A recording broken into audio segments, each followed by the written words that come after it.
Hello, and welcome to another edition of Let's Talk SADS Live, the Canadian edition.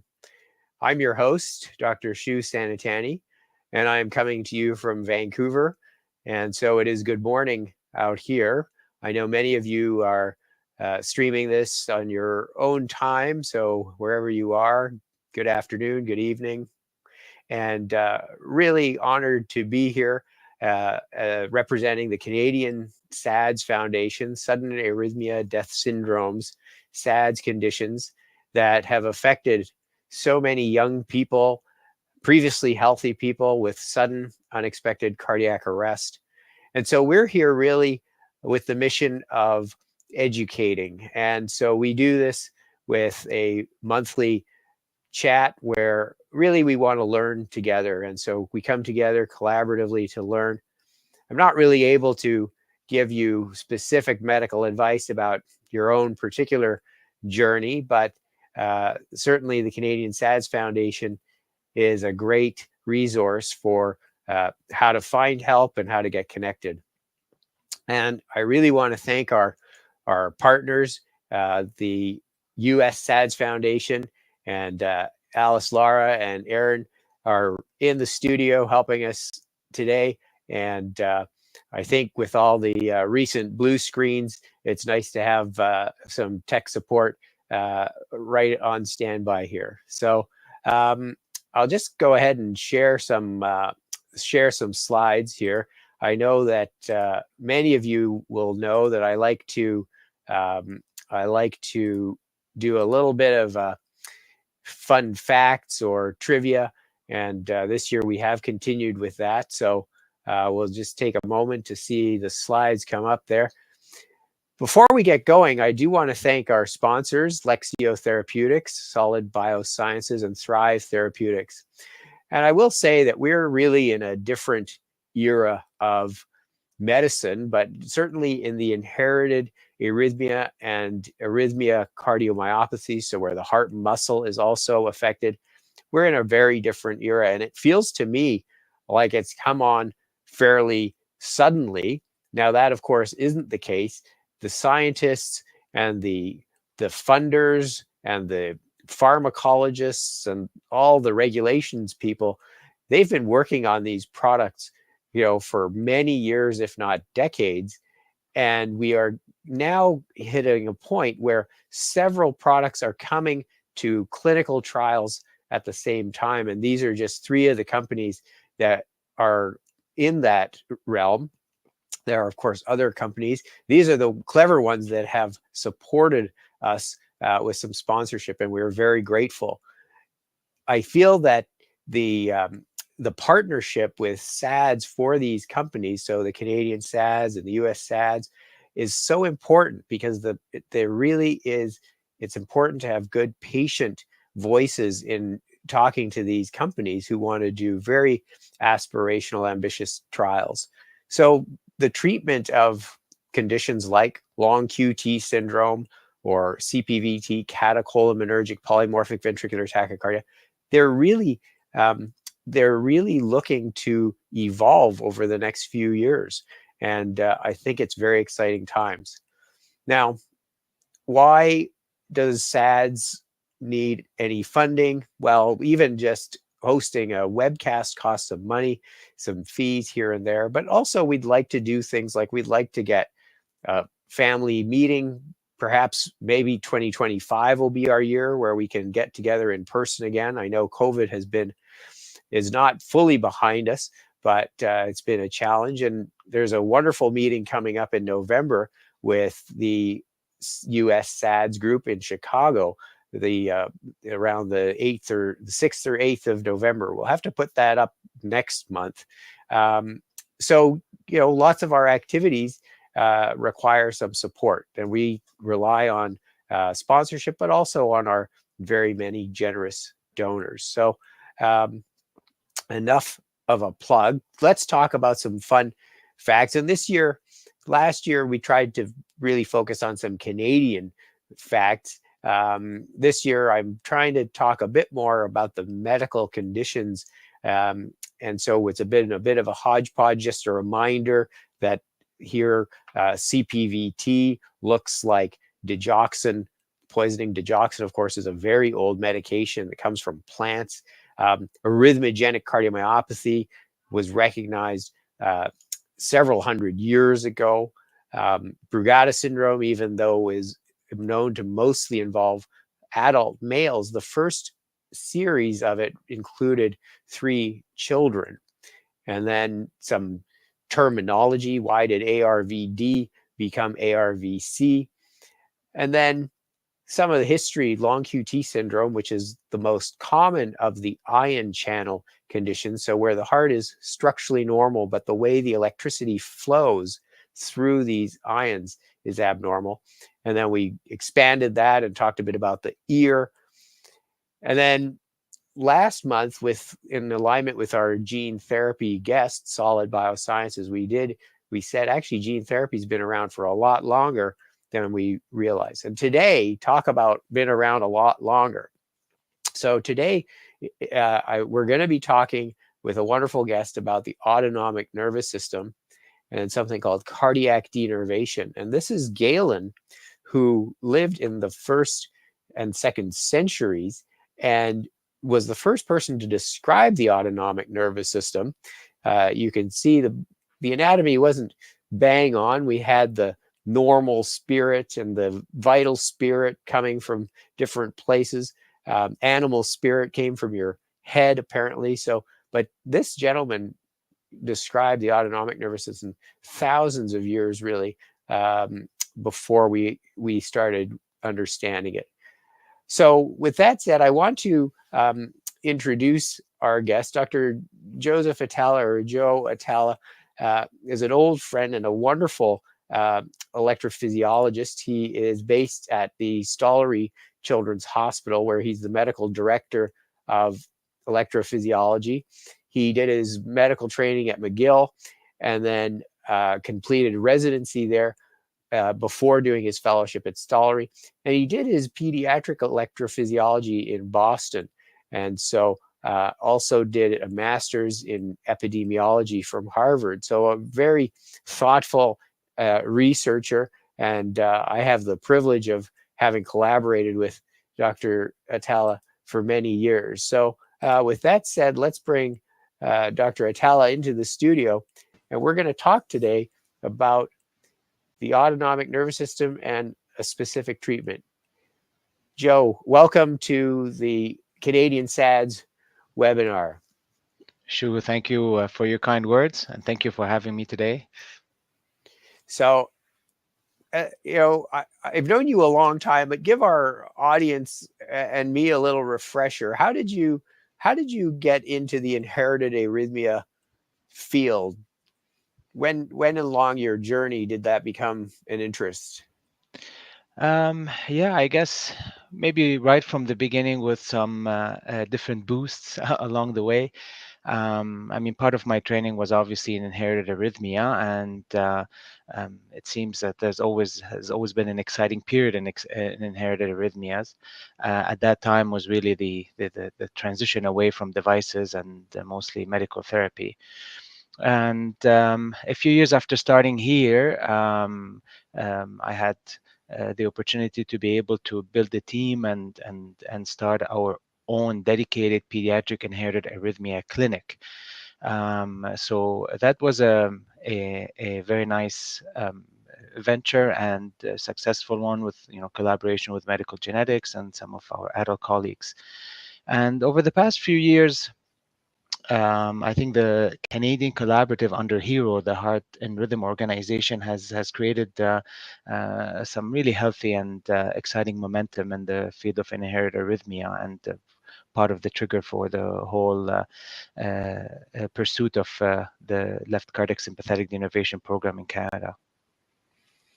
Yeah, no, and certainly, Dr. Atallah, probably, as I always do, I'm going to call him Joe. He is definitely a recognized leader, and we'd be remiss not to give a quick shout out though to Susan Christian, who of course is one of your colleagues and collaborators, and the two of you have done some great work, very patient centric work also on activity and the impact of exercise on mental health and things. So lots of good work coming from your group. Thank So you.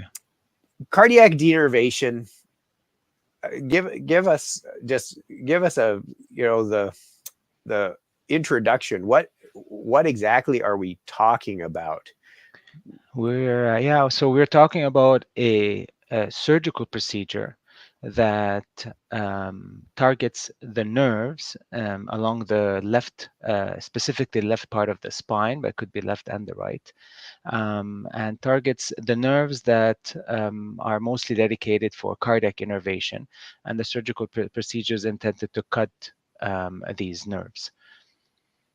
So I showed you, you were in the background, but I don't know if you saw, but the autonomic nervous system we've known since almost 2,000 years. When did people start trying to use it to treat heart conditions?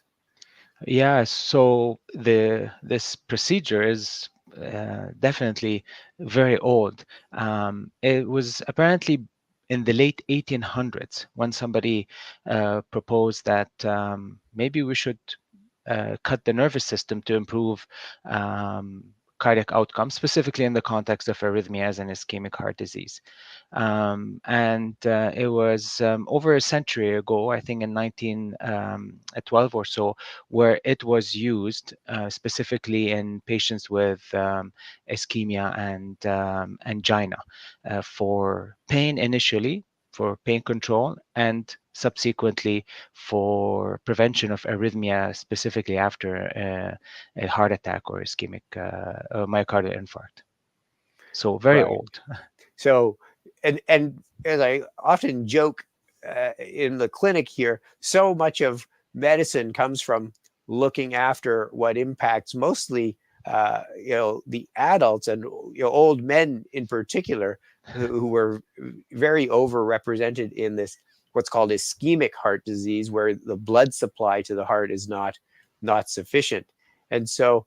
And very early on, in fact, even back 2,000 years or maybe less, people figured out that pain was transmitted through nerves, and so so it would make sense that if your heart was having pain and you saw some nerves around it, maybe you could reduce the pain of the heart by changing the nerves and literally removing them or cutting them. Now the procedure then evolved, and someone said, let's think about a SADS condition, or the autonomic nervous system in the SADS conditions started to be of interest.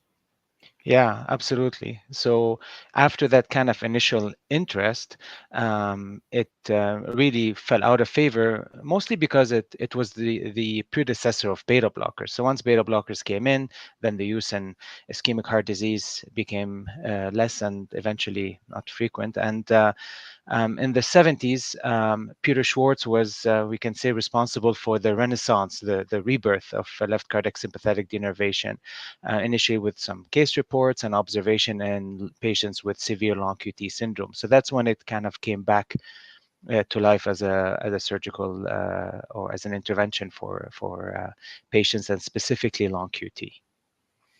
And yes, a big shout out to our friend and collaborator Peter Schwartz, who is of course really one of the original proponents of the, well, first the autonomic nervous system, but also manipulating it, with a procedure. Now you mentioned beta blockers.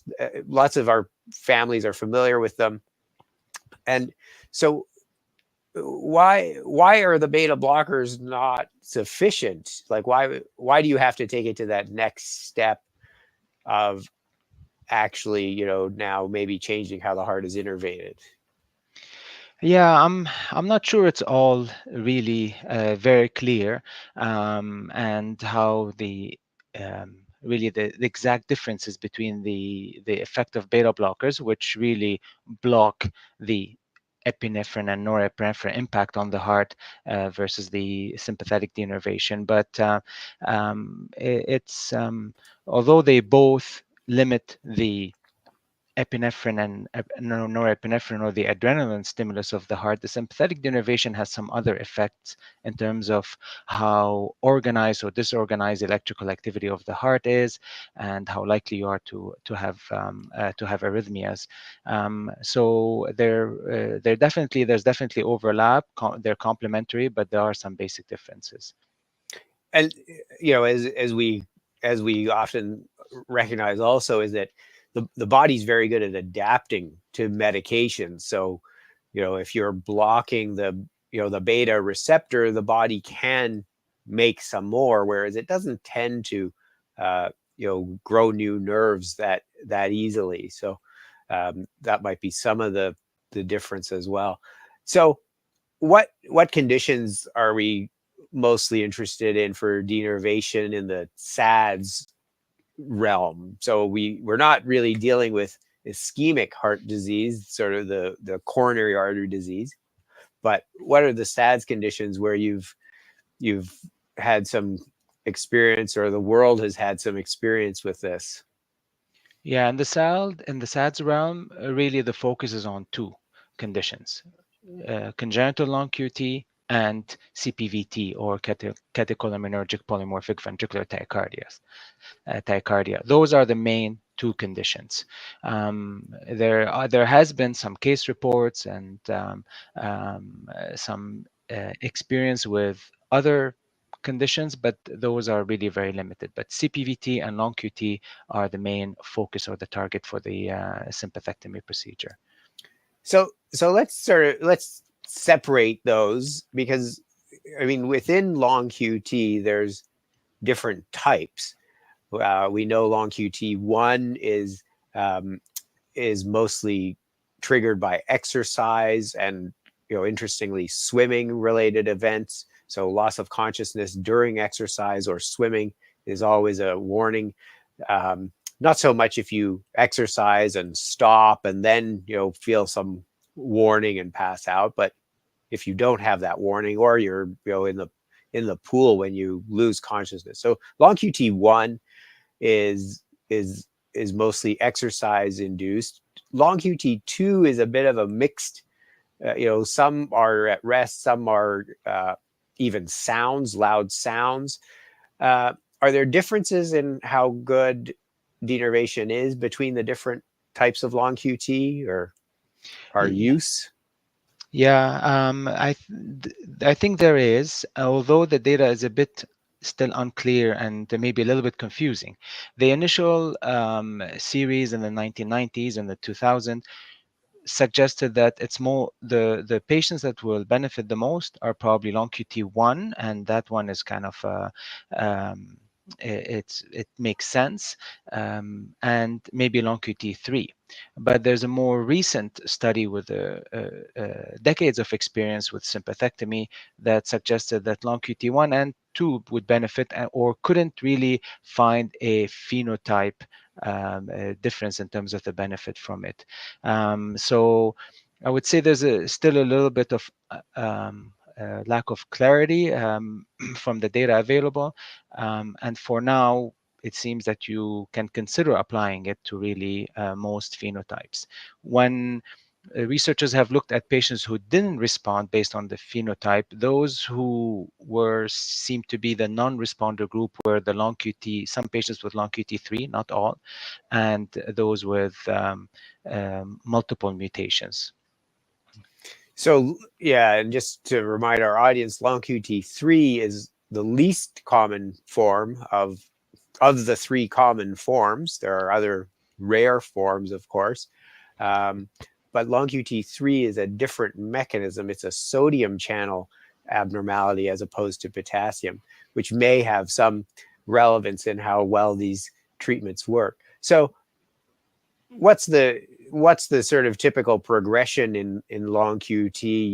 You hopefully you get diagnosed, and then I think almost everyone gets started on a beta blocker, and then how do you end up, what do you have to do to for the healthcare team to say, well, we think we should add this treatment?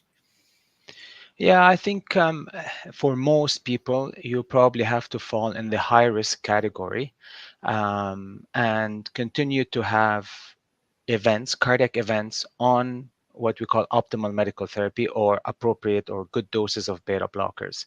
And some patients may have ICD. So if you have an ICD and you are on a good dose of beta blocker and you're still getting a shock, then a sympathectomy could be a consideration for you to help minimize the risk of events. And the data shows that definitely it does decrease the incidence of these so-called cardiac events, whether it's arrhythmic syncope or cardiac arrest or ICD shock.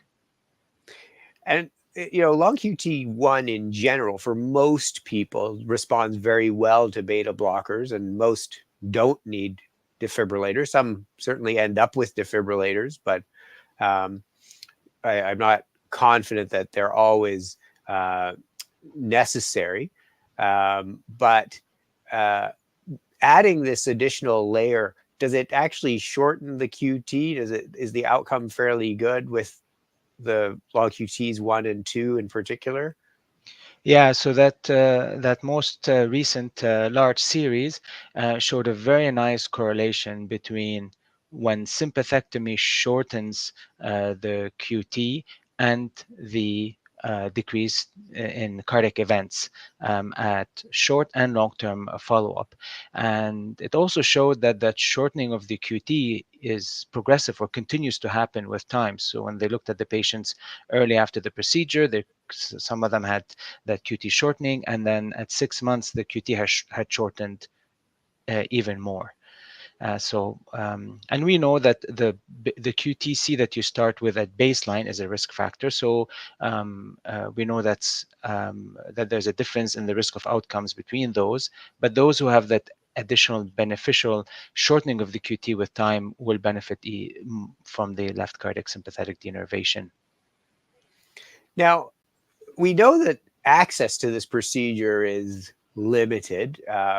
When we've looked at some data in the US, I think, Mike Ackerman and his group really had a very large collection of patients who had had denervation compared to many other centers. And in Canada, I know you've really led some work at getting access to this procedure. So who does these cases, and what kind of doctor is it, and how do you find one? Yeah, so the procedure is a surgical procedure, and it can be done by a thoracic surgeon or cardiothoracic thoracic surgeon or a general surgeon with some thoracic training. So it doesn't have to be a cardiac subspecialty. And indeed, the access has been challenging and probably multifactorial. One is that those are rare procedures, so it's hard to develop expertise in each center. And it does require some training, so there has to be the interest. It's a multidisciplinary approach to it, because it's not really only a surgical procedure. There are complicated inherited arrhythmias that require a dedicated team on the inherited arrhythmia side, on the surgical side, but also perioperative care, and even in our center here, we're developing that collaboration with radiology in terms of assessing the impact of these procedures. But it's really a surgical procedure, and for our center here that we have been developing as a referral center, at least for the western part of Canada, it's a general surgeon with expertise in doing this this type of procedure. And I understand that this procedure, or a sort of a variation of it, is actually used for a much more common issue of perspiration. So Yes, absolutely. So some patients have what is called hyperhidrosis or excessive sweating, and they can have this procedure done. And like I mentioned earlier, this procedure entails cutting kind of the nerve ganglia along the spine. And these are in different levels along the spine, and specifically the thoracic spine. It starts at T1 and it goes all the way down. And those with excessive sweating will have this procedure done where the nerves at the T2 and to T4 level are cut, both on the right and the left side. And that's a routine procedure done as a day procedure. So they come in, have the procedure done, and you go home the same day, low risk of complication. The left cardiac sympathectomy is kind of an extension of this. The cutting of the nerves has to go a little bit higher, the level of T1, but the rest of the procedure in terms of the invasiveness or the simplicity of it is very similar. And just so we're all clear, when we're talking about removing ganglia and nerve bundles, we're not actually talking about within the spinal cord. Like we're not operating in an area that's going to cause paralysis, for example, but we're next to the spine. And there's some very nice figures from some of the review articles, I think, that show the relationship. But there must be some side effects that removing these nerves cause, including, I suppose, if you don't have excess sweatiness and someone gives you a treatment that works for that, do you end up having not enough sweating, or what are some of the side effects of this procedure? Yeah, absolutely. Like every procedure, there will be side effects. The important side effects from this procedure come with this extension where the cutting of the nerves, like you said, that are just outside the spinal cord to the left of the vertebrae, has to go up to the so-called T1 level, and there's a fusion of the cervical ganglia and the first sympathetic ganglia, and if the nerve cutting goes a little too high, then the nerves supplying the left side of the face can be affected. In the worst case scenario, it can cause Horner syndrome, which is a combination of a few things: ptosis, which is a drooping of the left eyelid, and dryness of the left side of the face. Although a significant complication, it's actually temporary in the majority. It's a permanent complication only in 3 or less percent. So that's one of them. The other ones include pain. So some patients can unfortunately develop pain in the left arm and the left shoulder that can persist for weeks or months, but in the majority resolves spontaneously. Some patients can develop excessive sweating as a kind of a paradoxical response in the left chest, and that feeling of warmth. But those also often are temporary and spontaneously resolve. So those are a few of the nerve-related complications from the procedure. And then I suppose anytime you're having someone cut your skin or insert hardware, even if temporary, I suppose infection is also a risk. And the procedure, is it done now through our surgeons actually having to sort of cut people open, or are they able to do it through smaller holes? What's the sort of recovery? You said with the sweating population, they could even go home the same day.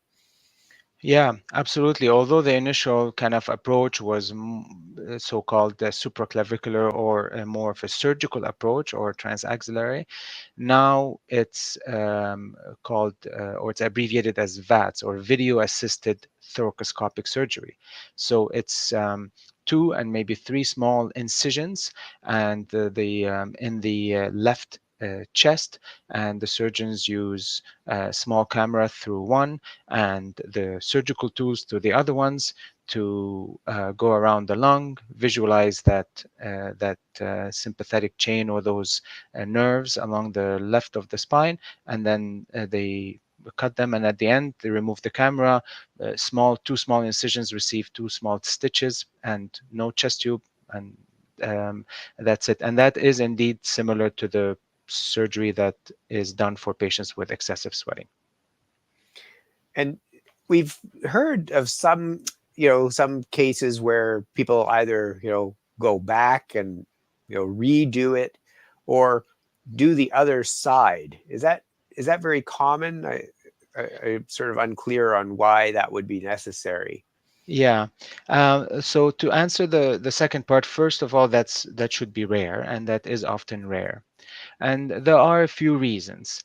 Although the procedure or the surgery is relatively simple, it does require some technical expertise. And one of the common reasons why patients may need the procedure again or don't have a favorable response to it is because of what's called an incomplete sympathectomy, meaning the nerves were cut, but not all of them. And even if a few are left, then there is still enough innervation of the heart that can be pro-arrhythmic and so on. So that's one common reason for having to requiring the procedure again. And the other one is, as you mentioned, is having to do the right side. Although most of the innervation and the benefit of the procedure in terms of decreasing the risk of arrhythmias comes from cutting or doing the left sympathectomy. Some patients, because of variation in anatomy or severity of the disease or the way the heart responds to the leftover innervation from the right, may require denervation on the right. And that second part went through phases where it was thought to be a bad thing to do, but ultimately now the data suggests that it could be complementary in some patients, but indeed rare.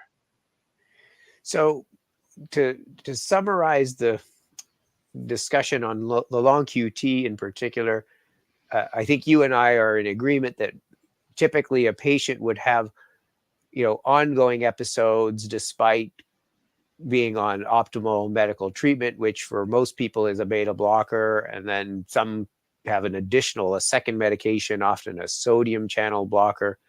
And potentially, they may or may not have a defibrillator, but that's certainly not a requirement. And then they might be eligible to get this denervation or sympathectomy. And those two terms are used often interchangeably, cardiac denervation or sympathectomy. Now, we've heard of some people who just, they cannot take a high enough dose of beta blocker. They're just, for whatever reason, they don't metabolize the drug the same as others. And they, again, Mike Ackerman, our friend and partner to the south, he talks about, beta blocker zombies. Is that a reasonable reason to maybe pursue denervation, to either, reduce the dose of beta blocker or maybe even be off beta blockers? Yeah, I mean, definitely consideration that has been talked about, published about, that some patients may have it as a primary procedure. Like you said, if they can't tolerate the beta blockers and they need them, then they need some form of protection, and maybe that should come in the form of left cardiac sympathetic denervation. Some patients are non-compliant, and really, rather than trying to fight the compliance with beta blocker, maybe doing a sympathectomy is a better approach for that patient group. Whether it's in some patients good enough to completely replace beta blockers, it hasn't been compared head to head yet, so it's still not a perfectly clear answer. And I don't think, probably we don't want, people who don't want to take their beta blockers sort of rushing and getting their, surgery done on denervation. In part, I mean, it is invasive, and for most people, I think beta blockers work very well. let's change direction here a little and talk about CPVT, catecholaminergic polymorphic ventricular tachycardia, and you know, and Joe and I have the privilege of working together on our pediatric CPVT research study in partnership with Arthur Wilde and Christian van der Werf. So let's talk a bit about cardiac denervation and CPVT. So how is it different, or you know, what is it the same principle? What do we know? Yeah, I think the principle is overall about the same, and CPVT sells itself as a condition that would benefit from a sympathectomy. The use of it, and the use of sympathectomy or left cardiac sympathectomy in CPVT was more latent than long QT. It's only about a decade ago or so. There have been some case reports, eventually small case series, and eventually a larger series a few years ago, showing that it is beneficial in CPVT. It's not perfect. Some patients can still have breakthrough events, but definitely quite beneficial in CPVT. Together with yourself and the group from Amsterdam, we're gonna hopefully look at a larger series now to see how that benefit is in a larger group and is sustained with time. Yeah, and I think we've found that it hadn't been used widely. Again, you know, some centers had more access to it and did it more, but you know, CPVT I think has a higher event rate than long QT type 1, certainly.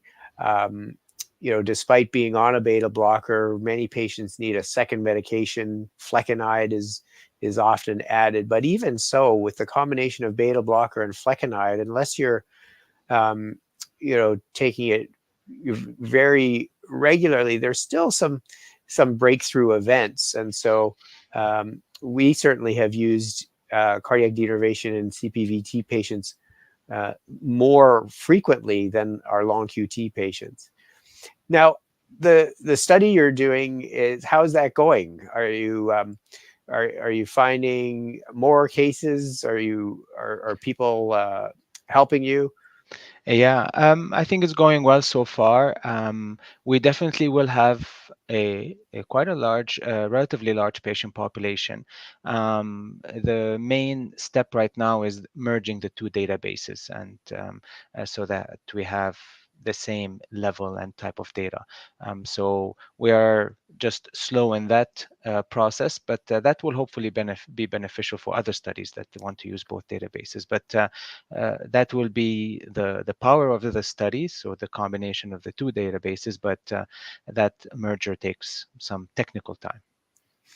All right. Well, I won't harass you, but I look forward to seeing those results. Now, in our remaining minutes here, so for our audience who are, you know, there's definitely some families out there, some patients, maybe even some people who have long QT or CPVT. Who should they talk to about whether this is a procedure they should get? Um, you know, are there places in the other side of Canada? You mentioned a center in the West. So just give our audience some practical tips here on how to potentially apply some of this learning today to their own health. Yeah, absolutely. I think in terms of who to reach out to, the main person should be their electrophysiologist. Whoever has followed them, hopefully in their local cardiology clinic or inherited arrhythmia clinic, would be the person to talk to, because they would be the ones best positioned to understand their condition, understand their progress over time, and whether they could benefit from this procedure or not. And those clinics, I think many of them are part of this HERO, or a Hearts and Rhythm Organization network in Canada. So that's kind of the common link. And through the HERO network, these individual practitioners can reach out to us, and we can try to facilitate a discussion of the case. So we do that as a part of case conference to review the patients and whether they would benefit from the sympathectomy, and then suggest where to do it. Many centers are doing these procedures. I don't want to imply that there's only one or two centers, but what we are trying to develop is expertise, so which comes with high volume and an organized approach, so that we do this procedure locally, at least at a proper standard. So in the East, one center that's doing large volume is Quebec City, but mostly for adults and maybe older pediatric patients, but that's mostly for adults. However, in Ontario or Toronto area, the procedure has been done at Sick Kids and other centers. So I think there is some level of expertise in every center, and the best is indeed to reach out to your primary electrophysiologist. Well, Joe, it's been a real pleasure talking to you. And I think maybe what we at the Canadian SADS Foundation should think about is just checking back on our website about whether we have some good information about cardiac denervation, and make sure that that continues to be a resource. And of course, we are close partners with the Hearts and Rhythm organization, and together, I think Canada is well served at finding these hard to find procedures and clinics. So thank you so much. I really enjoyed your visit today, and I learned a lot about this procedure, that it's been around for, again, like so many of these things, hundreds of years, and we're only now starting to understand how it can help us in our caring for these patients. So thanks very much. Thanks, Shu. I enjoyed the interview as well. All right.